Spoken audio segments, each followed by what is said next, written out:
Hi hello welcome back to our channel. నేను మీ రేఖ రమేష్. ఎలా ఉన్నారు? అందరూ బాగున్నారు? అందరూ బాగుండాలి, అందులో మనం ఉండాలి. సో అందరూ బాగుంటేనే కదా మనం కూడా బాగుండేది. సో ఇవాళ మన రెసిపీ వచ్చేసి బోటి కూర, తెలంగాణ స్పెషల్ బోటి కూర. సో బోటి కూర ఇష్టం అంటూ లేనివారు చాలా తక్కువ మంది ఉంటారు, 20%. నాలాంటి వాళ్ళు ఇష్టంగా తినేవారు 80% మంది ఉంటారు, మా వారు లాంటి వాళ్ళు. సో వారి కోసమే ఈ స్పెషల్ బోటి కూర. సో దానికోసం కేజీ బోటి తీసుకున్నాను, 3 టమాటాలు, 2 పెద్ద ఉల్లిపాయలు, ఓ 4 పచ్చిమిర్చి, కొంచెం కొత్తిమీర, కొంచెం మెంతికూర. సో కేజీ బోటిని ముందుగానే శుభ్రంగా నీట్గా వేడి నీళ్ళల్లో క్లీన్ చేసేసి పెట్టేసుకున్నాం. చూడండి తెల్లగా మిలమిలా మెరిసిపోతుంది బోటి, మీకే అర్థమవుతుంది చూస్తే. సో వీటన్నిటిని కూడా క్లీన్గా కట్ చేసేసుకొని పక్కకు పెట్టేసుకుంటే మన ప్రాసెస్ స్టార్ట్ చేసేసుకుంటే ఈజీగా త్వరగా అయిపోతుంది. ఏ కర్రీ అయినా ఫస్ట్ ప్రిపేర్ చేసుకోండి, ప్రిపరేషన్ కరెక్ట్గా ఉంటే 10 నిమిషాల్లో వండేసుకోవచ్చు, ఏముందండి. సో వాటి కోసం మనముగా ఇలా నీట్గా టమాటాలు, పచ్చిమిర్చి, ఉల్లిపాయ, కొత్తిమీర, మెంతికూర చక్కగా వాటర్, అందులో కాస్త సాల్ట్ వేసేసుకొని ఆ వాటర్లు ఇవన్నీ నానబెట్టేసుకొని మంచిగా కట్ చేసేసుకొని ముక్కలు చిన్న చిన్నగా కట్ చేసేసుకొని పక్క పెట్టేసుకున్నాం అనుకోండి. 10 నిమిషాలు చక్క స్టవ్ వెలిగించేసుకొని కుక్కర్ పెట్టేసుకొని కబా ప్రాసెస్ అంతా చేసేసుకోవచ్చు. సో చాలామంది ఇష్టంగా తింటారు బోటి కూర. సో బోటి కూరకి పెద్ద పెద్దగా కష్టపడి ఎక్కువ కూడా అవసరం లేదు. టమాటాలు మిక్సీ జార్లోకి తీసుకుంటున్నాను, ఎందుకంటే ఈ మధ్యన గట్టిగా వస్తున్నాయి. సో అవి సన్నగా కట్ చేసినప్పుడు ముక్కలు ముక్కలు అనిపిస్తాయి. అదే కాస్త తిప్పేసి జ్యూస్ పోసామనుకోండి గ్రేవీ కూడా చిక్కగా వస్తుంది, ఏం వేసినా వేయకుండా. సో అందుకే మిక్సీ జార్లో వేసేసుకొని మిక్సీ పట్టేసుకుంటాను. సో మిగతా ఉల్లిపాయ, పచ్చిమిర్చి, కొత్తిమీర, మెంతికూర చక్కగా కడిగేసుకొని కట్ చేసేసుకొని పెట్టేసుకున్నాను. సో స్టవ్ వెలిగించుకొని కుక్కర్ పెట్టేసుకొని 200 ml ఆయిల్ ఖచ్చితంగా పడుతుంది. సో తక్కువ కావాలన్న వాళ్ళు తక్కువ, ఎక్కువ కావాలన్న వాళ్ళు ఎక్కువ వేసేసుకోండి, అది మీ ఇష్టం. నేను మాత్రం ఖచ్చితంగా 200 ml ఆయిల్ తీసుకుంటాను. కేజీ కనుక బోటి క్వాంటిటీ క్లీన్ చేయగా కేజీ, అందుకు. సో ఆయిల్ హీట్ అయ్యాక మనం ఏదైతే ఫస్ట్ కట్ చేసుకొని పక్క పెట్టేసుకొని ఉల్లిపాయ, పచ్చిమిర్చి, కొత్తిమీర అవన్నీ వేసేసుకోవాలి. ఫస్ట్ ఫ్లేవర్ కోసం 2 లవంగాలు, ఒక ఇలాచి, ఒక చెక్క ముక్క, ఒక హాఫ్ ఇంచ్ అంతా, అలాగే కొంచెం సాజీరా, 2 ఆకులు, బిర్యానీ ఆకులు వేసేసుకోవాలి. ఇది మీ ఇష్టం అండి, వేసుకోవచ్చు వేసుకోకపోవచ్చు. ప్రాసెస్ అయితే మిగతాదంతా యాస్టీస్గా ఎవరైనా చేసే విధంగా ఉంటుంది, ఎవరి టేస్ట్ వాళ్ళకు ఉంటుంది. కాకుంటే ఆ మసాలా అనేది వేసుకుంటే బాగుంటుంది ఫ్లేవర్కి. సో ఆయిల్లో అలాగే ఫస్ట్ మెంతికూర వేసుకొని అది చిట్పట అనగానే ఉల్లిపాయ, పచ్చిమిర్చి కూడా వేసేసుకోవాలి. సో ఇవి బాగా ఫ్రై చేసేసుకోవాలి.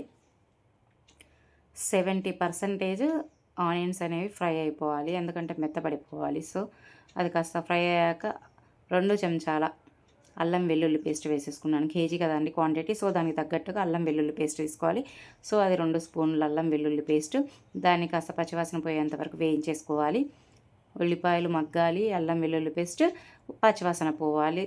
తర్వాత సగం చెంచాడు పసుపు, చెంచన్నర ఉప్పు, ఒక 5 చెంచాల కారం మన రుచికి సరిపడా వేసుకోవాలి. సో మేము కారం ఎక్కువ తింటాం కనుక 5 చెంచాల కారం, అలాగే ఒక చెంచాన్నర ఉప్పు, అర చెంచాడు పసుపు వేసేసుకున్నాం. అలాగే చెంచా ధనియా పొడి చెంచా, లేదు చెంచాన్నర, అలాగే అర స్పూను జీరా పౌడరు. ధనియా పొడి చెంచా వైజ్ అయితే చెంచానేనండి, అది చిన్న స్పూన్ ఉంటుంది కనుక చెంచాన్నర. సో ఇవన్నీ వేసుకున్నాక ప్యూరీ కూడా వేసేసుకొని కలిపేసుకోవాలి. పచ్చివాసన పోయేదాకా వేయించేసేసుకొని శుభ్రంగా క్లీన్ చేసేసుకొని వాష్ చేసేసుకొని కడిగేసుకొని తెల్లగా పక్కకు పెట్టుకున్న బోటీని తీసుకొచ్చేసి ఇందులో యాడ్ చేసేసుకోవాలి. చూసారుగా ఎంత క్లీన్గా శుభ్రం చేసుకున్నాము. సో ఇప్పుడు దీన్ని కలిపేసేసుకొని కాస్త ఈ బోటీలో నుంచి వాటర్ అంతా సపరేట్ అయ్యి వాటర్ బాగా తేలేంత వరకు కూడా విజిల్ పెట్టకుండా జస్ట్ మూత కవర్ చేసేసి మీడియం ఫ్లేమ్లో ఉడకబెట్టుకోవాలి. ఫస్ట్ ఒక పావు గంట సేపు. సో అలా ఒక పావు గంట సేపు మూత పెట్టి ఉడికించుకుంటూ ఉంటే ఏమవుతుందంటే వాటర్ అంతా సపరేట్ అవుతాయి, వాటర్ చాలా వచ్చేస్తాయి అందులో నుంచి. ఎంత వాటర్ అయితే వస్తుందో చూసి అది కాస్త ఇంకినట్టు అయ్యి ఒక సగం అంతా ఇంకినట్టు అయ్యాక మనం ఇక ముక్కలు మునిగేంత వరకు వాటర్ పోసుకుంటాం. అంటే మనం పులుసు తినే క్వాంటిటీని బట్టి, ఇంట్లో ఒక 10 మంది ఉన్నారనుకోండి, ఓ 2 పూటలు రావాలంటే కాస్త వాటర్ ఎక్కువ వేసేసుకున్నామంటే అది ఉడికాక చిక్కబడిపోద్ది ఆటోమేటిక్గా. సో ఏదైనా మన అడ్జస్ట్మెంట్ని బట్టి, మనుషుల్ని బట్టి క్వాంటిటీ అనేది ఆధారపడి ఉంటుంది వాటర్. సో చూసారు కదా, అలా మూత పెట్టి తీసి ఒక పావు గంటలు ఉడకబెట్టుకుంటే వాటర్ అంతా బయటకు వచ్చి అది చిక్కబడిపోతుంది.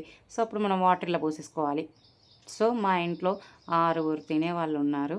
సో 2 పూటలకు రావాలి. సో దానికి తగ్గట్టుగా నేను వాటర్ యాడ్ చేసేసుకుంటున్నాను.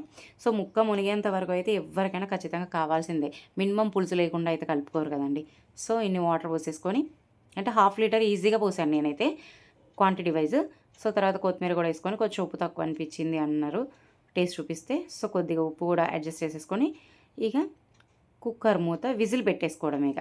సో విజిల్ పెట్టుకొని 7-8 విజిల్లు వచ్చేంత వరకు ఉడికించుకోవడమే. హై ఫ్లేమ్ పెట్టకుండా మీడియం ఫ్లేమ్ పెట్టుకొని ఒక 7-8 విజిల్లు వచ్చేంత వరకు కూడా దీనిని చక్కగా ఉడికిచ్చేసుకోవాలి. ఫ్లేమ్ ఎప్పుడు మీడియంగానే పెట్టుకోవాలండి, హై ఫ్లేమ్ పెట్టుకోకూడదు.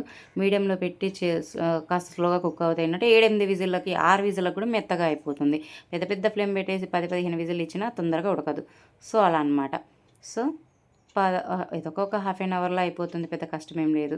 హ్యాపీగా ఇంట్లో వాళ్ళు తినేవాళ్ళు ఉంటే హ్యాపీగా చేసేసుకోవచ్చు. సో మూత తీసాము, చూడండి కొత్తలాడే మన బోటి కూర రెడీ అయింది. సో పులుసు కూడా చాలా హెవీగా ఏం లేదు. ఒక 10 మంది అంటే 6 ఉన్న మనుషులు అంటే 2 పూటలు అంటే ఒక 10 మంది వేసేసుకోండి, 10-12 మంది. సో 10 మంది 2 పూటలు తినాలంటే చూసారుగా మెత్తగా కూడా అయిపోయింది. సో ఆ మాత్రం పులుసు ఉండాలి. ఆ మాత్రం పులుసు లేకపోతే ఏం కలుపుకొని తింటారండి. సో అందుకు ఆ మాత్రం పులుసు నేనైతే ఉంచాను. నచ్చని వాళ్ళు ఇంకొంచెం తగ్గించేసుకోవచ్చు. సో మిగతా కొత్తిమీర కూడా వేసేసుకొని ఒక 5 నిమిషాల పాటు జస్ట్ అలా ఉడకనిచ్చి స్టవ్ ఆఫ్ చేసేసుకోవడమే. సో మన ఎంతో కమ్మనైన ఎమ్మి తెలంగాణ వారి స్పెషల్ బోటి కూర రెడీ అయినట్లే. చాలా మెత్తగా ఉడికిందండి. వేడిగా చూపించడం అంటే కొద్ది కష్టంగానే ఉంది, కానీ నేను చల్లగా చేసుకొని చూశాను. చాలా మెత్తగా ఉడికింది. అండ్ బోటి పేగులు అయితే మాత్రం ఇంకా మస్తు మెత్తగా అయిపోయాయి. సో తప్పకుండా ట్రై చేయండి. చాలా ఈజీగా చెప్పేసాను. వేరే పెద్ద పెద్ద ఇంగ్రీడియంట్స్ కొబ్బరి మసాలా గసాలా ఏవి లేదు. కమ్మగా ఉందంటే రుచి కూడా మా వాళ్ళు తిని చెప్పారు. సూపర్ అద్భుతం. సో ఈ రెసిపీ కనుక మీకు నచ్చినట్లయితే లైక్ చేయండి, షేర్ చేయండి, కమెంట్ చేయండి, సబ్స్క్రైబ్ చేయడం మర్చిపోకండి. సో బెల్ ఐకాన్ కూడా మర్చిపోకండి. తప్పకుండా ట్రై చేయండి. ఈజీగా అయిపోతుంది. రాని వాళ్ళు కూడా హ్యాపీగా చేసేసుకోవచ్చు ఈ పద్ధతిలో. బోటి కూర రాని వాళ్ళు కూడా సో చాలా తేలిగ్గా చేసేసుకోవచ్చు. పెద్ద పెద్ద ఇంగ్రీడియంట్స్ పదార్థాలు కూడా ఇందులో ఏం లేవు. సింపుల్గా టమాటాలతోనే కమ్మగా ఉందంట. కమ్మగా అంటే కమ్మగా చెప్పుకోవడం కాదు, చాలా బాగుందంట. సో ఈజీగా చేసేసుకోవచ్చు. ఇంత చిక్కదనం చల్లగా పడితే ఇంకా చిక్కగా అయింది, సరిపోతుంది 10 మంది తినడానికి. సో ఖచ్చితంగా కమెంట్ చేయండి ఎట్లుందో చేసుకొని చూశాక. సో లైక్ చేయండి, షేర్ చేయండి, కమెంట్ చేయండి, సబ్స్క్రైబ్ చేయడం మర్చిపోకండి, గంట కొట్టడం మర్చిపోకండి. మరిన్ని వీడియోస్ కోసం చూస్తూనే ఉండండి. మీ రేఖా రమేష్ వైబ్స్.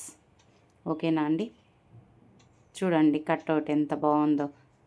స్టవ్ ఆఫ్ చేసి చల్లబడ్డాక ఆయిల్ చూసారా ఎట్లా సపరేట్ అయిందో, కమ్మగా కలర్ఫుల్గా సూపర్గా ఉంది. టేస్ట్ కూడా అద్భుతం, అద్దిరిపోయింది. Please subscribe.